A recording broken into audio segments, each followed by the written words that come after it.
सब लोग जानते हैं कि बिहार का चुनाव जो है एनडीए ने ये नारा दिया था कि 2025 से 30 फिर से नीतीश।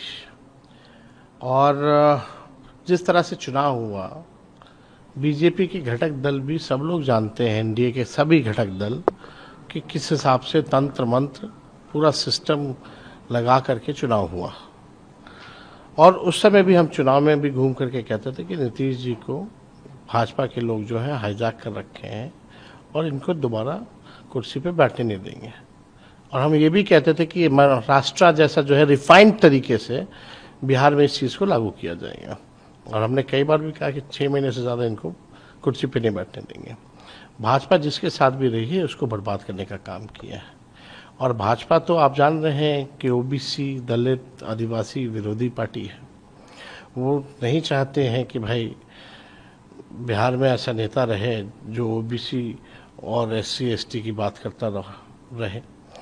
वो लोग तो चाहते हैं कोई ऐसा मुख्यमंत्री हो जो रबर स्टैम्प जो है वो मुख्यमंत्री बने। और ये जो सत्ता परिवर्तन जो हो रहा है ये जन भावनाओं के खिलाफ है। यानी जनता में जो है नाराज़गी है, लोग जो है बीजेपी के असली चाल चरित्र को जान रहे हैं। हम नीतीश जी के साथ भी काम किए हैं पहले भी, लेकिन ज़्यादातर विपक्ष में हम रहे हैं। आप देखिएगा जब 28 जनवरी 2024 में वो छोड़ के गए थे, जब उनके पास कोई रीज़न भी नहीं था छोड़ने का, तब भी हमने कहा था कि भाई बीजेपी जो है अब इनको समाप्त करेगी। आपको दुख है?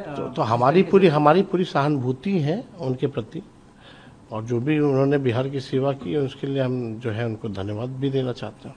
कार्यकर्ता जो है बड़े आक्रोश में जेडीयू को देखे जा रहे हैं, हर जगह रो रहे हैं, चिल्ला रहे हैं। जेडीयू ऑफिस कार्यालय हम तो जान रहे थे जब ये बात कहा था 28 जनवरी 2024 को कि जनता दल यूनाइटेड खत्म हो जाएगी, लेकिन 2024 में एनडीए को, खासतौर पे बीजेपी को जो 400 सीट का जो बात करती थी वो उसके अनुकूल उनका रिजल्ट नहीं आया, उसलिए 1 साल डिले हो गया, वरना पहले ही खत्म कर देता।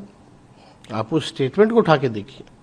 और चुनाव के दौरान भी हमने कई बार बोला है कि इनको ये लोग रहने नहीं देंगे। सदन में कई बार हम लोगों ने बोला है, पूरा सिस्टम जो है हाईजैक कर रखा। आपको पहले से उम्मीद थी कि ऐसा होने वाला है इनके साथ? हाँ, वो एकदम, हम तो शुरू से बोली ना, हम आपको तो तारीख गिना रहे कब कब हम बोले। आप जरा उठा के उसको भी देखिए। और भाजपा जिसके साथ रही उसको खत्म करने में लगी रही है।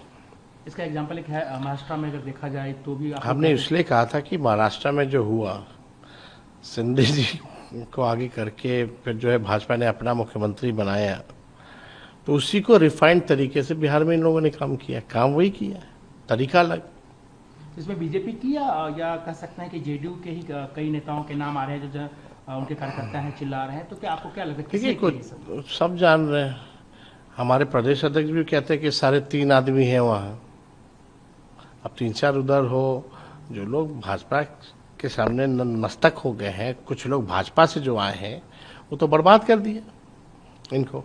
उनके बेटा को लगता है सर आगे बढ़ाएंगे बीजेपी, और जो भी वो कहा जा रहा है कि निशांत तब आएंगे बिहार? देखिए, निशांत को तो बहुत पहले आ जाना चाहिए, लेकिन जो सारे 3 लोग हैं वो लोग आने नहीं दिए। कई लोग ऐसे हैं पार्टी में और पार्टी के बाहर ब्यूरोक्रेट्स हैं जिनका नाम आप खुलेआम लेते थे कि यही लोग पार्टी को हैंडल कर रहे थे, तो अब उनका क्या होगा जब नीतीश जी चले जाएंगे? अब आप देखिए आगे, अब देखिए क्या लूट मचता है बिहार में, किस हिसाब से भाजपा के लोग जो है बिहार को बर्बाद करेंगे। ऐसे ही अपराध इतना बढ़ा हुआ है जब से बीजेपी के हाथ में गृह मंत्रालय आया। भ्रष्टाचार बढ़ा हुआ है, सीएजी का रिपोर्ट उठा के देख लीजिए, 70,000 करोड़ का कोई हिसाब किताब नहीं है। इस बार जो सीएजी का रिपोर्ट आया उसमें कहीं तालमेल ही नहीं है, कहाँ गया वो पैसा? तो बिहार के लोगों ने बर्बाद कर दिया। अब आगे की लड़ाई आप लड़ने के लिए तैयार है कि नीतीश कुमार को एक समाजवादी? ना, हम लोग एकदम लड़ेंगे भाजपा के खिलाफ। हम लोग हमेशा उसके विचारधारा के खिलाफ रहे हैं और लड़ेंगे उनको।